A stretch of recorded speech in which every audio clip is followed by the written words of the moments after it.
Tonight's show is a continuation from last week's episode 473, where Matt came on and told us about that Dogman encounter he had in the middle of the night in Oklahoma. Let's bring him on here now. Matt, thanks so much for coming back. Hey Vic, it's good to be back, and thank you again for inviting me back to the show. And sorry for that going over the time the first time. I was kind of living in the moment when I was telling the story. Oh no, please don't apologize. That was great. That's what I wanted you to do, to give us as much information about those experiences as possible, so that's a good thing.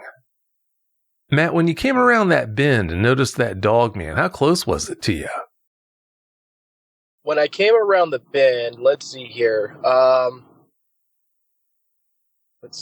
my right side, I could say, if I were to count in yards, probably in the 20 to 25 yard range. Enough to see, again, that it wasn't a tree, and it also wasn't a man. I couldn't really give out any details, like seeing cuts or certain masculine muscle features on it. I could tell that it was slender and tall. Already the height that the grass was around that 4.5, 5 foot range. So if I were to walk into it, it would probably be chest length for me. I'm about 5'6", and I could tell the grass was about only half of this thing, maybe up to just above its legs. But I could see it had a very slender look to it, and that's why in my brain, I was racking my brain on it. It looked like a tree. I thought I was seeing tree limbs, or maybe a scarecrow. So yeah, I would say about that 20 to 25 yard distance from that curve on the road. That's pretty close then. It's hard to imagine that you surprised it. You said it was just standing there in that field when you came around that curve. Considering the fact that your car was a Challenger after all, I'm pretty sure the answer to this question is no, but I'm going to ask you anyway. Was your car quiet? No, Vic, it wasn't. The reason why I say surprised, or it didn't look like it was surprised or shocked, I feel like I had disturbed something. Kind of like you're at home or in the office, or somebody's asking you a question, you're deep in your work, and, they have to say, hey, Matt.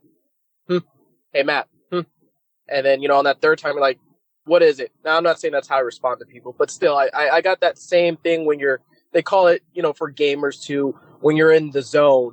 I think it might have been tracking or looking for something. I can't say what, because it wasn't facing my direction of the road. It was facing the opposite direction, like it was peering into the tree line. It was looking or scanning for something. At least that's what I assume is what it was doing. I think it would be kind of weird for them to just stand upright. I've heard some stories where people see them on all fours and then they stand upright. When I came around, it was already upright, just standing there staring intently into the tree line until I got close enough, and it finally just swiveled and looked right into my soul. Yeah, I'm sure that's a moment that you're never going to forget. When you first saw it after coming around that curve, you said that you thought it might have just been a tree. But if you would have known about Dogman back then, what do you think are the odds that you would have thought, oh, Dogman instead? If I had thought about Dogman, I believe I probably wouldn't have been as scared. Granted, I've heard some scary stories, but most of the stories that I hear from you, Vic, if somebody's getting hurt by the Dogman, let's just be honest, they're not going to make it to the show, unfortunately. We wouldn't know of the story because the person telling the story wouldn't be around. All the stories that you have, it seems like Dogman want to project intense fear and dread. Even some of the stories where people are on foot and they're up close and personal with the Dogman, unless you seriously provoke them, usually with some kind of violence or treating them like they're, a domesticated dog, I see your odds are coming out of it would be all right. So I feel like going into it, I would I would probably not pay it as much attention. I would probably keep my eyes on the road, although I probably would be fascinated at the same time. I would have heard the stories and then say, oh my gosh, it's a Dogman. I don't believe I would have slowed down by any means, but I wouldn't have had that questioning feeling afterwards. Did I see what I just saw? The nightmares probably still would have occurred. I think it has some kind of supernatural connection or supernatural aspect to it. I can't explain it. Like I said in the first one, that I had nightmares, and like I said, everybody has nightmares, but these were not normal nightmares. I've never had anything like that, and I've never had any nightmares like that after that encounter. So I know it was because of the time period when I was around and seeing the Dogman or seeing those other strange encounters on the road. But I feel like, to answer your question, I feel like I would have been a little bit more prepared, but at the same time, still terrified, because I would also know more its running speed, what it can do, its capabilities. And so, in a weird way, it would have been a little bit more of an excitement, but still relatively around that same kind of fear. As you know, I think they get a bad rap for being mindless, kill you on sight monsters, because the numbers show that's not what they are, and it's not what they're all about in most cases. But I'll be the first to admit you've got to have some dangerous examples of these guys out there that will kill you if they get the chance. So I'll never say that these guys are safe to be around.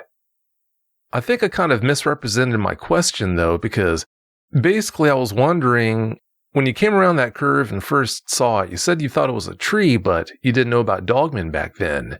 If you would have known about Dogmen being in existence, did you see enough detail because of the moonlight out that you could have maybe identified it as being one?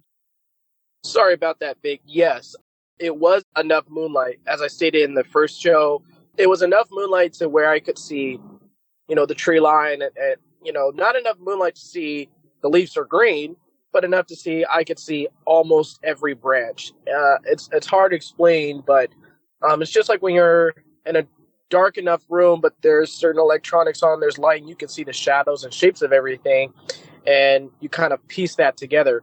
Well, that's just LED lights. The moonlight out on those specific, that week, was relatively bright, honestly, and that's why I didn't need to have my high beams on. I had a sufficient moonlight, and then also my regular low beams were all right to light up the road and just enough off to my left and right of my peripheral of the road. But it was still dark enough, like I said, when I was first approaching it from a distance. Yes, it was harder.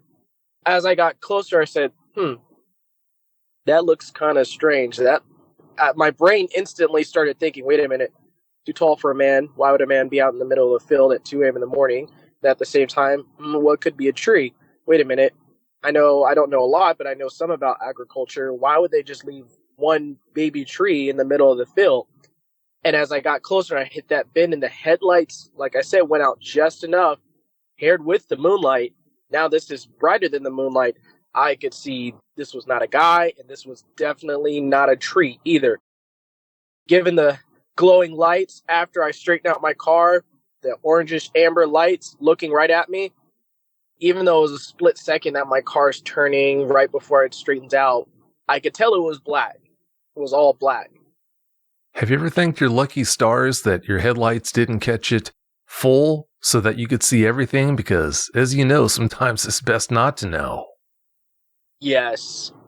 There's a part of me that I'm a very curious guy. I love science, and ever since I saw the Dogman and learned about it, I've been learning more about other cryptids. My dad, kind of taught me about and showed me videos of Bigfoot growing up. So I've always been interested in those lurking animal creature types that they're just really good at hiding. We never see them, but they're there. And you talk to enough people and they're like, oh, that's not real. They blow it off. Just like I said in the first story, mom and dad tell the stories, or you see on shows of werewolves and Bigfoot and vampires. You're like, oh, ooh, that's scary. Thank God those are not real, though. Well, a good amount of those are actually real. So I feel like seeing it, I would have been intrigued. I still am kind of intrigued. But the way some other people describe it, I think the fear would outweigh my ambitions to actually see it fully. I feel like I saw just enough to confirm my suspicions, and I'll leave that at that. No, I totally understand. And it really is a shame that you had to live 19 years and eventually find out that monsters do exist. I wish you wouldn't have ever had to find out like that. You said that there weren't any homes or buildings near where your encounter happened, but how far do you think you would have had to go to actually get to the closest home? So in Oklahoma, and especially roads like these pastures, like I stated, this isn't just all reserved forest. There are pastures, which means somebody owns that land, but the houses aren't typically like you see with the suburbs. You got your house and then maybe 10 feet, if you're lucky, depends on how big the city is, of grass, or 20 feet of grass, and you can see the house right from the curb. Out that far in the country, you would probably have to go maybe a half a mile, of a gravel road to the house. And it depends. The entryway or that gravel road may not be onto an off pour of that section of the highway. You might have to go around. Just give an example. Let's see here. Cushing would be north. Bristol would be south. You might have to enter in from the west side, or maybe you enter in the back end of Cushing and take another back road to get the houses. And they put their pastures on the side of the freeway since they know, hey, I'm not driving out that way anyways. That would be considered their backyard or their back end of the land. So I may have not been anywhere close to the actual owner's house. There's no, the Pike Pass, or Pike Road, toll roads. There are lights, very big lights. Or if you take highways at night, there's lights on regular freeways as well. Those back roads, the closer you are to cities, they might have a few light poles, but once you get into a certain section, there's no lights for miles. And you better hope that both of your headlights are in good working order and your tires are aired up. Oh, definitely. Yeah, it sounds like a really remote area. And you mentioned the whole headlights thing and the tires being aired up. You told us that you didn't have your brights on because you didn't need them. But in a remote area like that, why didn't you still have your brights on anyway? Because there isn't any such thing as having too much light. I do it now that I've gotten older. I still have 20/20 vision, but I'm getting to that point where things are kind of getting a little harder to see, and it's kind of saddening, disheartening. But when I was younger, like I'm saying, I've already been on the job for about 3 years at this point. I drive at night, all night, every night. I probably had one day off, guaranteeing the other day I was on call. And just like when we're awake, we're open in the daytime, your eyes kind of adjust. I had driven so much at night that I just gotten used to it. Also, courtesy too. Let's say you're in Oklahoma or just any, backcountry part of any state. Your brights are on. You come around and you come around, like I said, one of those corners. I don't know. There's another driver coming, and now I'm blinding them. And I just feel like it's road etiquette to not have your brights on unless it's I was always, taught, at least for driving school, not trying to be a goody two shoes, but I always thought that you didn't use your brights unless it was heavy rain or like heavy snow, some kind of inclement weather. Now, after that encounter, brights were on. Any of those back roads that cars weren't on, down that road, I had them on. During and before that encounter, though, I didn't have them on. During the encounter, I turned them on. I turned them on. Once I saw it, I put my brights on so I could see everything off to my left and right. But before that encounter and all my routes and trips before that, I just never really did it that often unless I was on a stretch of highway that was very far out and I could see, let's say, you're going up and down hills and I could see, hey, there's no trucks, there's no cars for almost a half a mile to a mile that way. I can turn my brights on. Nobody's going to care. But as soon as I see a vehicle come over that hill, I turn my brights off. That makes a lot of sense. Yeah, when I'm out on windy roads out in the middle of nowhere, I don't like to have my brights on either for that exact reason. Yeah, you could come around a bend and bam, there's a truck and you blind them. So unless I'm out on a real long stretch of road where I can see way down the road, so I get it, I understand. After staring you down for a moment, you said that it ran to the tree line. When it did that, was it running away from you or parallel to you? It was weird. It was I know these things have to be professional stalkers.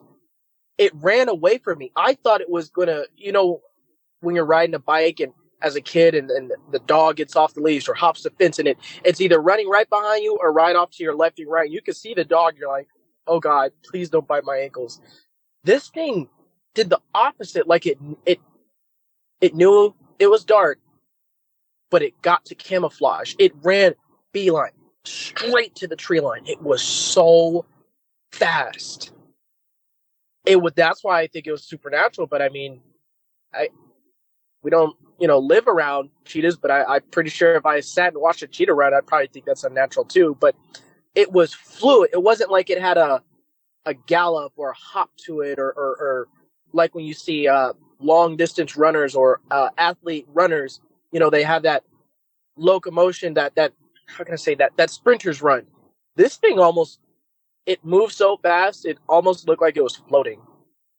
How fast it was moving, like nothing in front of its feet were an obstacle, rocks, uneven terrain. It didn't matter. It just made a beeline to the tree line.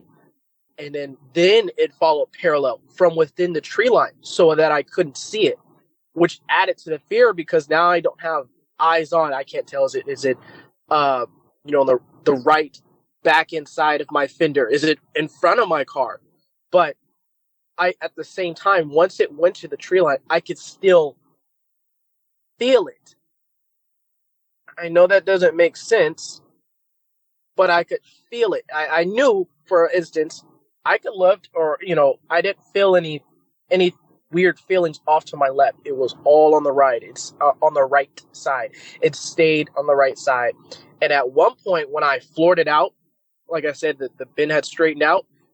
This is why I think they're a lot faster. We don't know how fast these things really can go. It had sped up just a little bit in front of my right inside of my fender on the front, and then it slowed down just a tad bit to keep pace.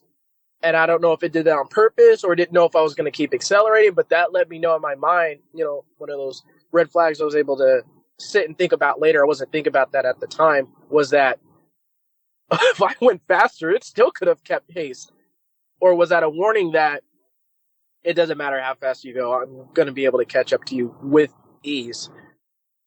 That's not a thought that's going to give you the warm and fuzzies, is it? No, absolutely not, Nick. No, definitely not. For some reason, I can't remember what you said about this. When all this was going on, were your windows down or up? At the time, my windows were rolled up.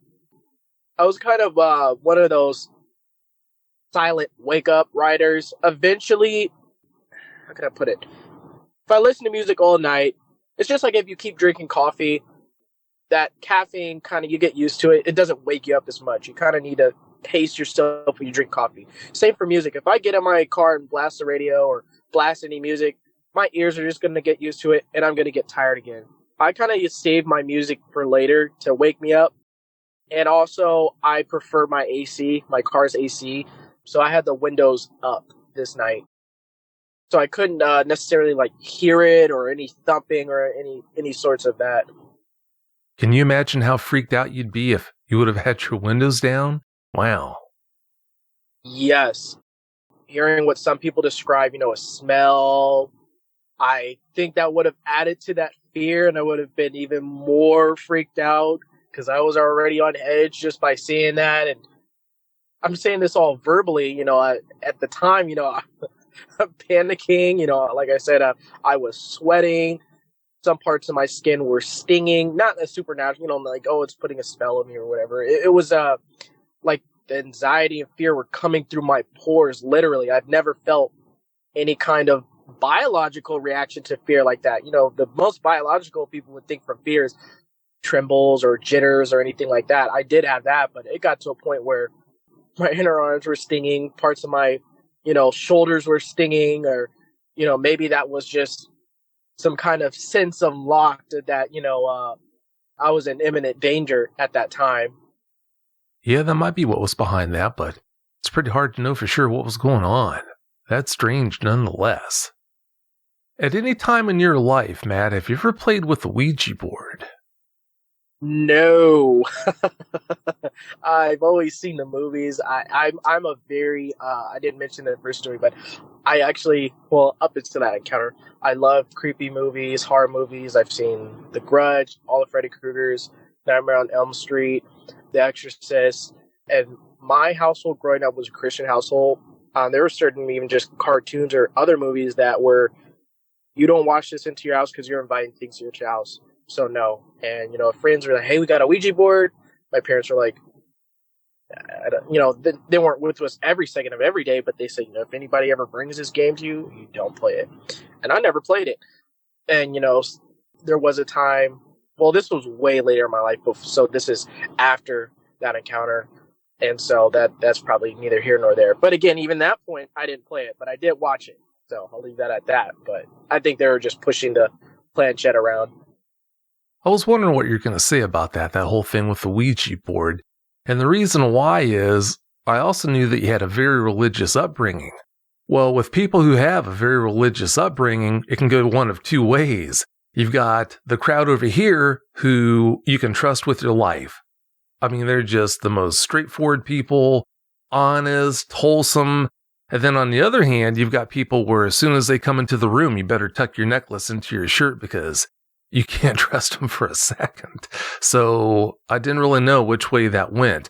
You're trustworthy, but when you were younger, I didn't know if you tried some things that had been off limits when you were even younger than that or not. So that's why I was asking about that. No, I've nothing like that. I just had a high affinity, or I don't want to say I'm exactly like that because thank God I couldn't. But once I saw that Dogman, the things started to wake up. But I feel like I just had a high affinity on the spiritual side. I don't like mentioning it because I don't want to seem like I'm full of myself or I can do this, I can do that. It's something I actually I kind of wish I was more like normal people. I've always seen things, felt things. Like I said, the thing in the window. And that was really weird growing up. I've had times where I was hiking, and because my mom told me to keep an earpiece out, I was able to hear certain things. I was hiking, and there are 3 trails. And the way that it works is there's one that's higher, and this is one big sloped kind of mountain.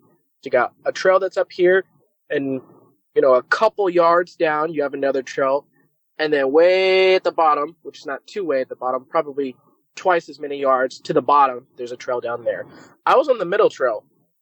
And I was listening to my music, and you're walking, and I'm walking pretty slow. I'm just a kid. I'm not doing this for athletics. I'm just kind of exploring, liking the trees, looking at bugs, stopping, looking. That's a pretty cool looking rock.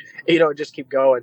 And I'm hearing my footsteps, and it's mostly dirt and rocks. So you kind of have that powdered footstep sound. It's not very loud. Now, if you go up there to the higher trail, there is more powder, but it's more harder rocks, more gravel type of rocks, and a lot of leaves. And I was walking, and I noticed something. Usually I have excellent hearing, excellent eyesight. I could hear and tell based off of weight. I'm not a hunter. I'd love to know more about these things. I just like, how can I say, knowing. I may not ever do anything with the information, but I like knowing. And I could tell if the weight or how it hops. Oh, that's a rabbit. Or more skittish, unpredicted. And then I hear scratching. It's usually scratching because it's going up a tree. Oh, that's a squirrel. Usually anything other than that, big footsteps, big trotting where their foot goes into the leaves and it kind of sounds like the leaves shuffle up and then hit the ground. It's probably somebody's dog and they got off the leash, or they let them go for a second to go do their business and then they return to their owner. Well, I was walking and I was hearing something, and just it was in sync with my steps. Broad daylight, probably noon, about this time right now, noon. And I'm walking and I'm hearing with my footsteps. I was stepping 1, 2, 3, and then I stop. I stop and I hear one additional. So that's kind of weird. Well, squirrels do that sometimes, and maybe it's skittish, and maybe I'm a little too close to squirrel, and now it's hiding from me because it thinks I'm a predator. So keep walking in. As soon as I start walking, I stop again. This time, that last one, it stopped when I stopped my last footstep. So I look up to my left and I take my other earbud out and I'm looking at that upper trail. I don't see anything. I don't feel like I'm being lurked on, but it was dead quiet. But then again, it's noon and this hike trail isn't like it's always filled with birds singing and bunny rabbits hopping around. It's not like that. There can be some quiet periods that it's dead quiet and there's nothing bad going on. There's no predators around, so I didn't think anything of it. I keep walking again. Now I'm a little freaked out because this thing is only taking steps when I look. So I looked up again. I looked forward, and now I'm kind of feeling that fear and like, okay, run. And so I took off a little bit. Again, a kid, I'm not athletic. I couldn't even run maybe a solid mile if I tried. Or maybe if in extreme danger, maybe I could have. But I ran until I got tired enough. And when I took off, I heard a few footsteps and then it stopped. I think it just stopped pursuing. I think whatever it was, I think it was more of an animal. I don't want to chop up anything, but I thought that was pretty strange that I might add. There was some things in the wilderness that I would go out and my parents were trustworthy enough. And looking back at it now, I'm like, if I ever have kids, I might not let them do that. But, they'd let me go and I'd get up to this hiking trail and there's no cars, no parking lot. And so that means to me, woohoo, I got the whole mountain to myself. But then now I'm thinking as an adult, I'm like, that's probably not too safe. And I was hiking and I'm a little bit older. I'm in my late teens at this point, so I know all about being aware of my surroundings, being safe. At this point, I'm carrying pocket knives, nothing crazy, but just something a little bit something for self defense. And I was hiking, and I was doing one of those weight training, and I'm hiking up. And let me put this clear: we call it a mountain. It's by no means a mountain. It's just a very large. Oh, I guess for the area, yeah, it's a mountain. But everybody in my city, we make it a joke and say that's a hill. And so because it's on the other side of the mountain, it's a freeway. There's houses on that end. On this side of the river, there's houses. On the other end, there's you're kind of going towards the city, and on the other end, again, more residential area.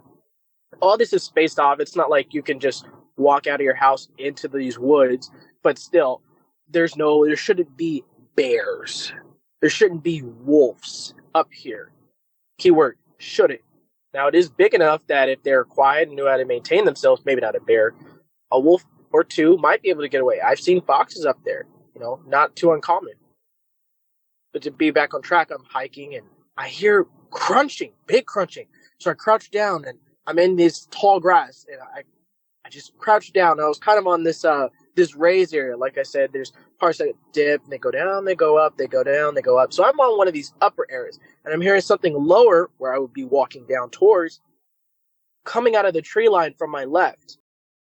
This is a different section. So the first section I said where I was being balked at, that's more inner woods, not even considered canopy. You're just all under trees at this point. This area is more open.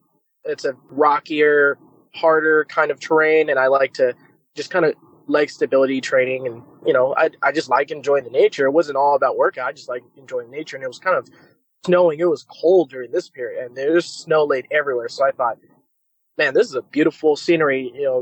Most of the year you see green, or in the fall you see brown, but in Oklahoma sometimes we get snow, and maybe 2 or 3 years we won't get snow. So it was really nice to hike during this. I'm hearing loud crunching.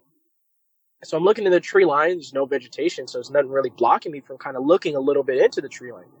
A big deer comes running out, and it was fascinating to see that. Also to be that close to a deer. I know hunters sometimes have trouble getting close to them, and they're well trained and professional at tracking and stalking deer.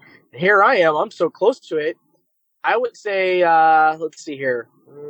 I won't say that close, but if I had a rifle and if I was hunting, I would have been in a perfect position. I'll say maybe 40, 50 yards, maybe a little more, give or take. And its right thigh or back right leg was injured. Now, most of the area is open. There shouldn't be, there very, very rarely there is also something that is up there, not to talk about too much, but there is some like military engineer stuff. I'll just leave that at that. Nothing super duper top secret, but I know there's barbed wire, probably around that. I'm a guy that tries to stay a glass half full or leave some kind of leniency and not just jump to the worst possible conclusion. But I am looking at its leg and I'm trying to identify like what kind of wound is that, and it's bleeding. It's not like it's gonna die of bleeding out, but it's a good amount of blood to where whatever hurt it or however it got hurt may be the reason it's running. But then my head starts to think, I'm not worried as a deer. I'm like, wait a minute, we don't have predators at this area. We don't have predators out here. What shouldn't be wolves? And then even if it was, I'm pretty sure I can make out a dog bite, but I don't know what a bear or wolf bite looks like. I'm pretty sure if I saw it, I could gather it together. But it wasn't like a big U or oval shape on its thigh. It was like maybe a long scratch. And so that's why my head went to maybe it got stuck or caught on some barbed wire and couldn't get out. But it knows barbed wire is inanimate. It would have moved away from it. I don't see it full buck running through the woods because I know deers are also try to evade predators. So they are very quiet most times. When they move, this thing was barreling out of the tree like just any twigs, any branches, thick snapping. And that's why I ducked down. So wait a minute, what is that? That's not a dog. I've heard dogs that got off the leash and, they're just excited to be out in the woods. I said, what is that? Why? And then it came out and it was, it's cold, just letting out that thick cloud of this carbon dioxide is just exhaling. And I'm like, it was just so much going on. I was like, wow, beautiful. At the same time, wait a minute, its leg is injured. Wait a minute, what could have injured it? We don't have predators out here. And, I sat there and I started to stand up slowly. And whatever this thing was looking for or whatever it was scared of, it was so freaked out. I know deers are extremely attentive, even more than squirrels. It didn't even notice me. It only noticed me when I moved my foot just a little bit and the gravel made a sound. It swiveled its head over to the right and ran. It went back in the same tree line, but not where it just went down. It went further down into the woods, down the direction I would have been walking, and then way in the back of that, then it hopped back into that side of the tree line. Wow, it really makes you wonder what had done that to it. Talking about that wound on its hip, on its leg, could you tell for sure if it was just one scratch or a series of scratches? Trying to bring that out best as I'm closing my eyes here, trying to remember as best I can. I was close enough to see, its coat, the different patterns in its coat. It was a buck. It had antlers. It wasn't a doe. And I can't, the way the blood was on it and how scruffled up that section of its thigh looked, I couldn't tell. When you got blood and, not to get too much into, detail and discuss people, but, blood and plasma kind of mixed together, sometimes, or you might have gotten injured and you really don't know until you wipe the blood away. You're like, oh, that scratch wasn't that bad, or you're bleeding a lot. You're like, oh boy, this is bad. You wipe it away and it's just a little cut. You really can't tell. But the surface area and from where I was standing, I could tell it wasn't a gun, for one. This is a residential area, and even though it's a wooded, forested area, but no hunting is permitted, whether, licensed or not, or you got the hunter's hunting pass, or this is not a land you can hunt on. And even if I would have heard a gunshot, like I said, nobody's here, it's snowing, it was quiet enough to hear anything go on. So I would say I really can't tell, but it was pretty big. It was pretty big. So that's why I thought maybe it wrestled with a barbed wire fence. I mean, you scratch yourself in a barbed wire, it can make you bleed, but I would think I would know get away from it before I keep doing damage. I don't know if it was so. Now that I'm thinking, its leg is not. Deers aren't our anatomy, so they stand taller. And a barbed wire fence to me would probably depends on how high the person built the fence, but it could come up to any level almost of me, chest and below. But for a deer, it wasn't its ankle, it wasn't its hoofs area, it wasn't the little bend on its leg area. No, it was right in the back right part of its thigh, kind of, not really even closer to the rear end because it was just right dead center of it. I don't know if it was multiple scratches, Vic. I could not answer that thoroughly and or answer it confidently. I'll say that. But it was a big wound. I will say that, and it was running, and it made no. I know these animals are hide and seek type of animals. They're trying to avoid predators, and for them to make that kind of noise, run trying to get away from whatever. I'm thinking in my head, I've been up here almost all day. I haven't heard anything but this deer. So what has been up here to freak this deer out like this, let alone best case scenario, I'm hoping the deer just freaked out and hurt itself. Worst case scenario, something hurt that deer bad enough to where it ran like that. It does make you wonder what gave it that wound. I'll give you that. And I'm sure you understand why I was asking about if it was one scratch versus several scratches, don't you? Yes. Probably, hopefully. Like I said, one of those worst case scenarios. Hopefully it wasn't a Dogman or, and I'd have to say Dogman because, again, we do not have bears in Oklahoma. Maybe very far outskirts of Oklahoma, but the town or city, I should say, it's not a town, the city I'm in, we don't have any bears other than if you go to the zoo. Same for wolves. We do not have any wolves out here. Maybe if I could see if you're leaning towards a bobcat or something like that, a mountain lion, they're extremely rare. I've seen them one time in the 20-something odd years that I've been to this hiking area. They usually, I don't know if they just migrate or they just kind of come and go, like passing. Coyotes, I honestly, that's a possibility, but I mean, this is a big buck. And I feel like if it was a pack of coyotes, I would have seen multiple scratches in multiple areas of the deer. And again, I would have heard them. It was one targeted area. This, like I said, it was a pretty decent sized buck. I'm not saying it was super massive, if I had my rifle, taking it down. I'm not a hunter anyways, but it was something for me to admire. But at the same time, I can't say for certain, Vic, if it was multiple. But it's a good chance with as much blood as that was. I don't know if it could have came from one scratch. One thing to keep in mind is if it would have been coyotes, you would have seen bite wounds, not scratches or a scratch. So I think you can take them off the table as being potential suspects. I agree, Vic. No, I definitely agree. I would take coyotes, bears, definitely, and wolves off the table. For them to get this so close to, I mean, it's on the other side of the river, but I mean, I would not say that side of it is the boonies. It's not like where a Dogman could necessarily be, but at the same time, if now thinking about it, lining up, if a Dogman were to travel at night, if I were to put thought into it, just go right in between the few acreage where there's not houses, and somehow cross this highway where there's not lights on this section of the highway. There's no lights.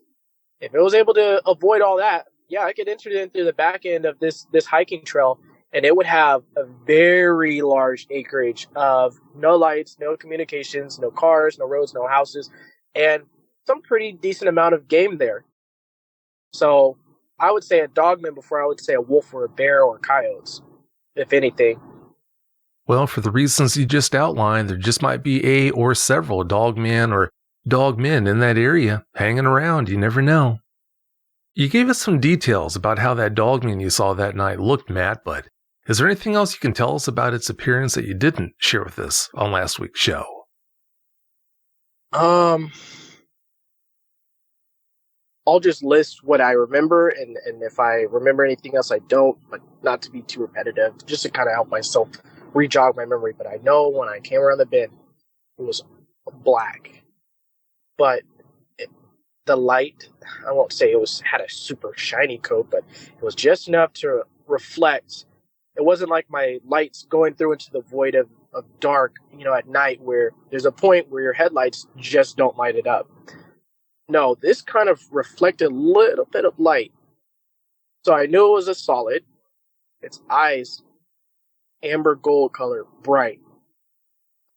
Pointed ears, slender. It wasn't like I hear some of the other Dogman stories where they're super jacked and super ripped. It was on the slender side, like kind of thinner.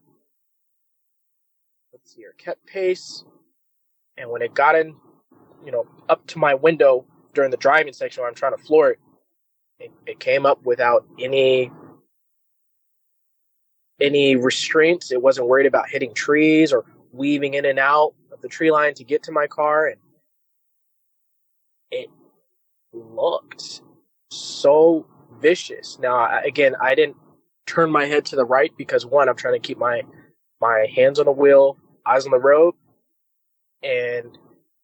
But I was able to lean my head just teeny bit. I mean, it wasn't in fear, like my neck was locked. I couldn't look right even if I wanted to. And I could kind of look, while still looking at the road, look at my peripheral. And I could still see now I see the even bigger, but glowing amber orange eyes, black.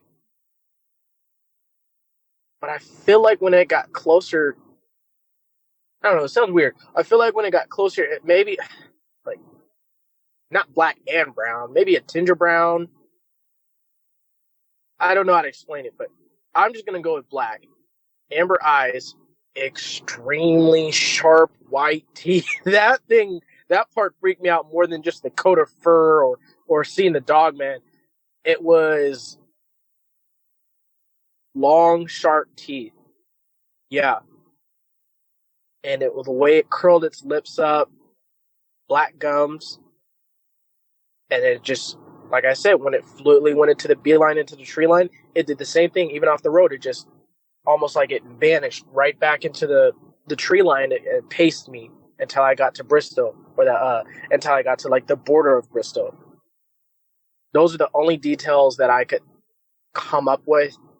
And, to kind of give leeway there, I know listeners are listening to, are kind of giving leeway to me too, as I'm driving. Also, I'm driving at a higher speed. It wasn't really like I had a whole lot of time like with the hitchhiker shapeshifter people where I kind of slowed down. I didn't feel like I was in as imminent danger or death coming for me. So I kind of slowed down. I could describe more details about them because I was doing roughly between 30, 35, and 40 as I'm approaching those people. But for the Dogman, it was strictly get out alive. Get out of here right now. And so the details I had gathered was for the quick few glances that I either looked off to the road in the beginning encounter and somewhere in the middle towards the end when it approached and kind of got up close to my passenger side window before it went off into the tree line again. After that, it stayed all within the dark of the tree line, and then I hit the border of Bristol. All that just dissipated, just went away. And after that, I've never seen or got that kind of scary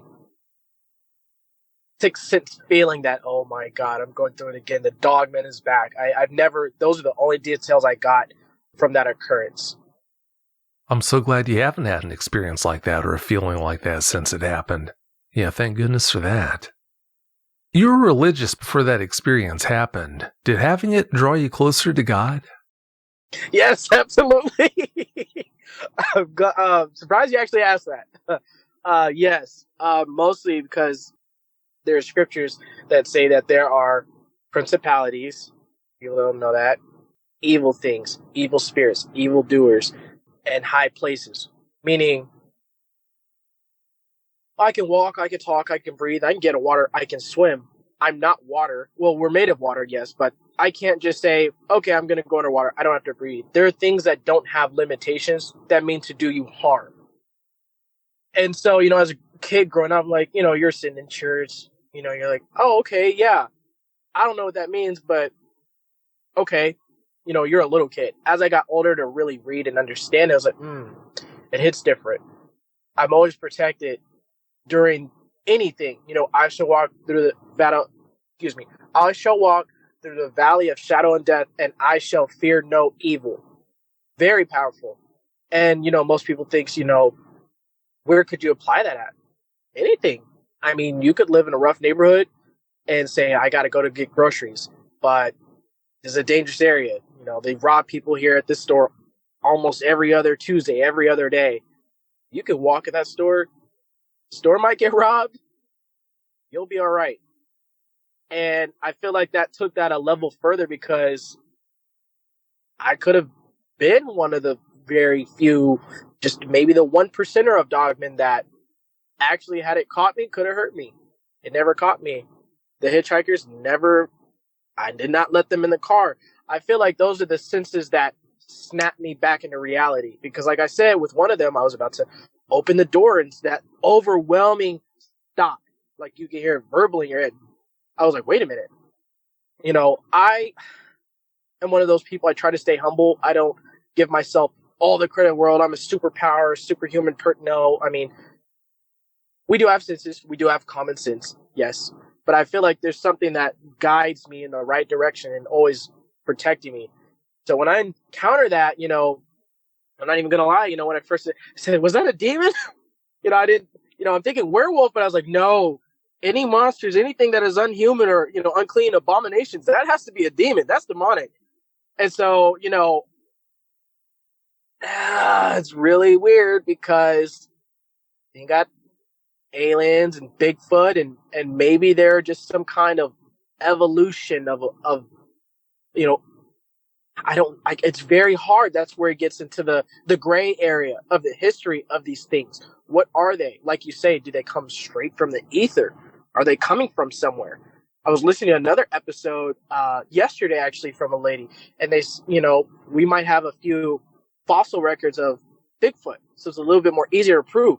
We have no fossil records of Dogman. Are they coming from somewhere else? Where are they coming from? And so that's kind of veering off. But to answer your question, yes, I feel like that has brought me a lot more closer to God. And when I quote those things in time of fear, or even when I'm not in fear, to just, hey, sometimes you have to be, you might not be scared, but the person next to you, whatever they're going through, and it doesn't have to be a Dogman encounter, might be scared of something. By you being brave helps them be brave. Even if there wasn't a moment for you to chest up and feel like you need to be brave because you knew God had you, it's that, hey, if I exude this bravery, this person will know it's okay, and they can be brave too if they don't have it in them.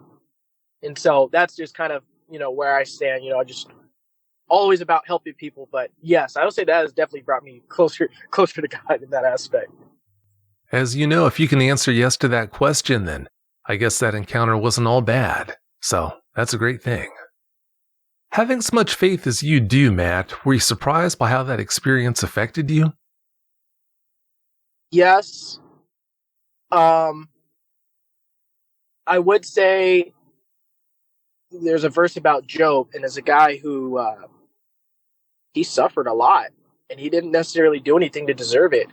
And he even asked God at one point, he said, I know I was not created to be born and to die and to suffer. You know, he prayed for more, prayed for a better life. And, you know, at the time when I'm going through these things, I'm like, why is this allowed to be happening? Why is this happening to me? But I feel like overall it made me a stronger character. Like you said, it may not have been all bad.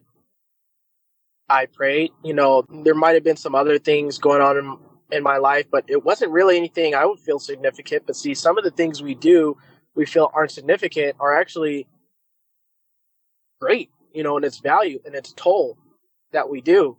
And so, I mean, I wasn't doing anything bad. I wasn't hurting anybody. I wasn't doing anything. All I had the energy to do during this time was go to work, go home, pay the bills, and kind of a repetitive cycle. I'm in a better career standpoint right now, so I'm not kind of going through that. You know, I'm not just in a rat race, but that's neither here nor there. I don't really feel like I did anything that warranted or deserved that kind of level of evilness projected towards me.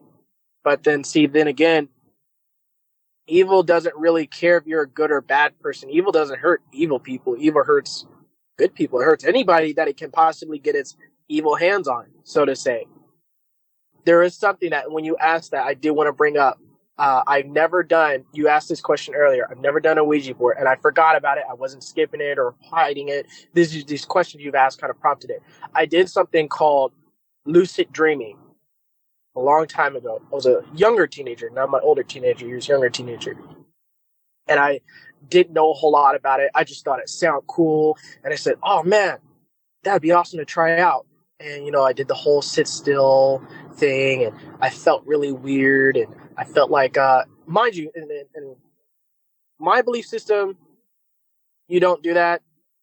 That's not, if these things happen to you, okay, then they happen to you. But you don't, like I said, like with the Dogman, I don't go to accident row. I don't welcome it in. If it like I said, it happened. But I don't go calling out for the Dogman to come to me, because then now you're kind of a bad situation. So I wasn't really supposed to do this, at least from as far as my belief system. If anybody believes anything else, that's perfectly fine. It might work for you, it just doesn't work for me. But when I did this, I later on figured out that people were telling me, like, oh, you should have did more research. That's a way to open your third eye. And people were saying, no, you didn't lucid dream, you astral projected. And I was like, I kind of was sad, because there's levels to it, and I didn't want to do any of that. None of that sounded cool to me. I just wanted to be able to control my dreams and maybe like drive a Lamborghini and actually have control and not veer off the road into like a cookie factory, just something dumb. I was like, I just wanted to try and test out, say, can I control my dreams? And for the most part, I had 3 dreams I could. Said I wanted to see a beach. I woke up on the other side of this wooden fence, and I clammed the fence. And right on the other side of the fence was sand and a beach. I could hear the water. I could see it. I could smell sea salt. And I seen all these little holes. I said, what is that? Kind of, not freaked out. I was like, more, what in the world is that? Baby sea turtles coming out of it and all going towards the water. And I said, and I'm in the dream, and I'm thinking, it's almost, if you've ever seen the movie Inception, I said, wow, you really can do it. And there was a point where I don't know why or how, because again, I was a teenager, but I was driving a car, got pulled over. I'm going to see if this is going to work. She's about to give me a ticket. I forgot what I said or how I did it. I told her something. She's like, oh, okay. Well, carry on. Didn't give me a ticket, no warning. Warning. Not like a written citation. And I said, I really can control, because the first one was urban, I guess you could say, control the environment. I wanted to see what was my interaction with people in a dream, and I didn't get a ticket. Well, when I woke up, started doing more research, I was like, oh, that's a no in the Christianity world. I shouldn't have done that. So I hadn't encountered anything scary immediately after that. No unwanted astral projections. Oh, I'm being pulled out of my body, and then something weird is trying to talk to me, or nothing. Actually, I let it go. Because it's a practice kind of thing. I stopped practicing and stopped trying to do lucid dreaming. I just went to sleep. Whatever dream I have it. And so I don't know, maybe, I don't know if that correlates to if I've ever used a Ouija board thing, but I've prayed about it.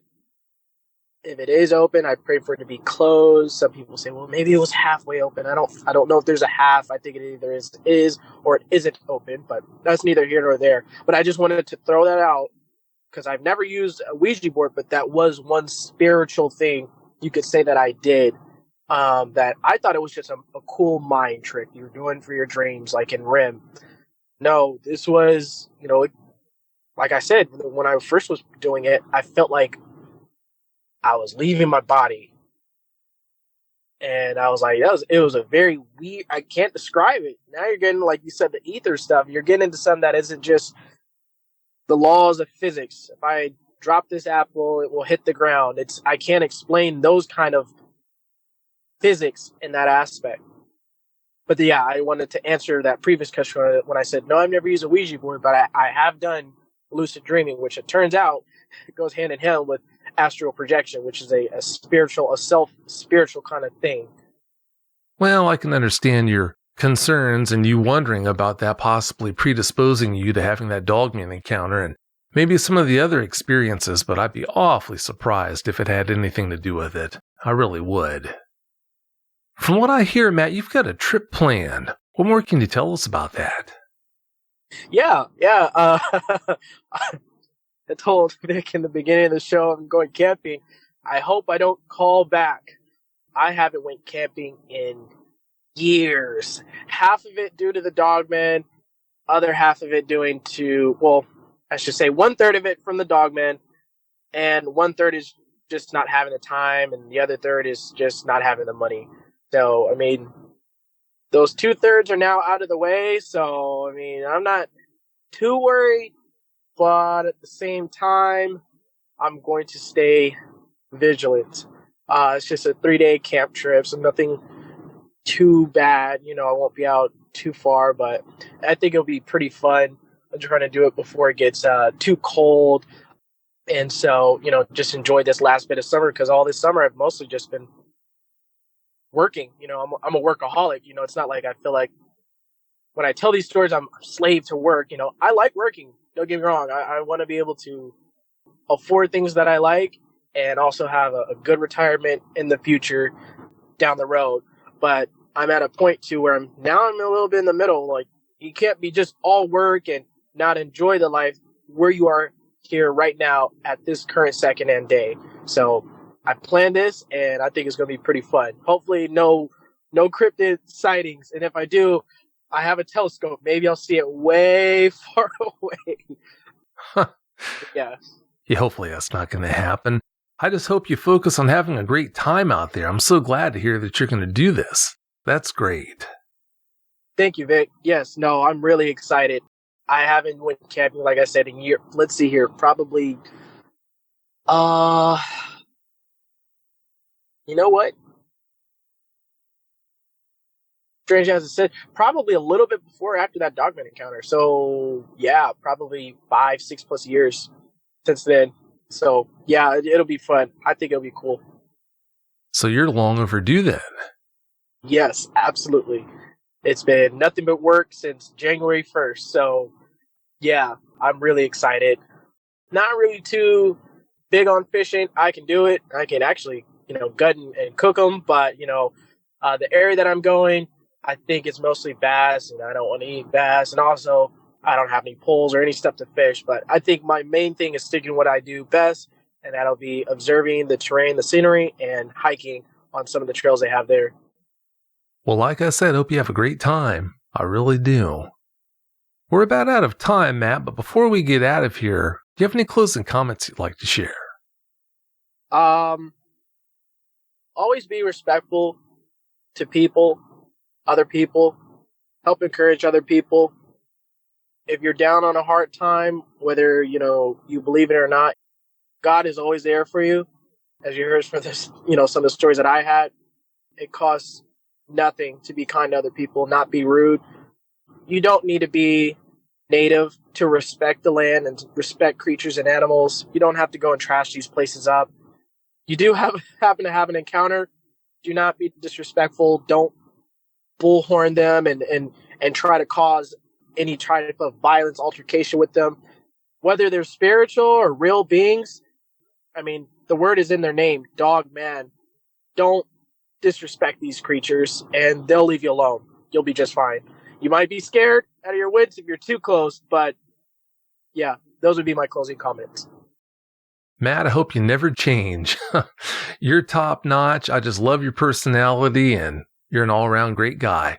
So that's why I say that. But having said that, I can't thank you enough for coming on and sharing the details of those experiences with us. I really appreciate it. No problem. It's been a pleasure. Thank you again for your encouraging words, Vic. And I really appreciate you inviting me out into the show. Even though it's been long past since these encounters happened, surprisingly, believe it or not, as much as I've bottled up and I sound like I'm okay, this actually kind of helped me a lot to get this encounters off. The only person I had back then was my ex, girlfriend at the time, but ex now. So it's really good to hear somebody like-minded that actually does research and knows of these things. And I'm actually really glad that I came across your channel a few months ago. One of the best things that happened this summer. So thank you again, Vic. Well, you're welcome. I'm just so glad to hear that this process has helped. So yeah, that's music to my ears. But having said that, thanks again so much for coming on, and have a great night.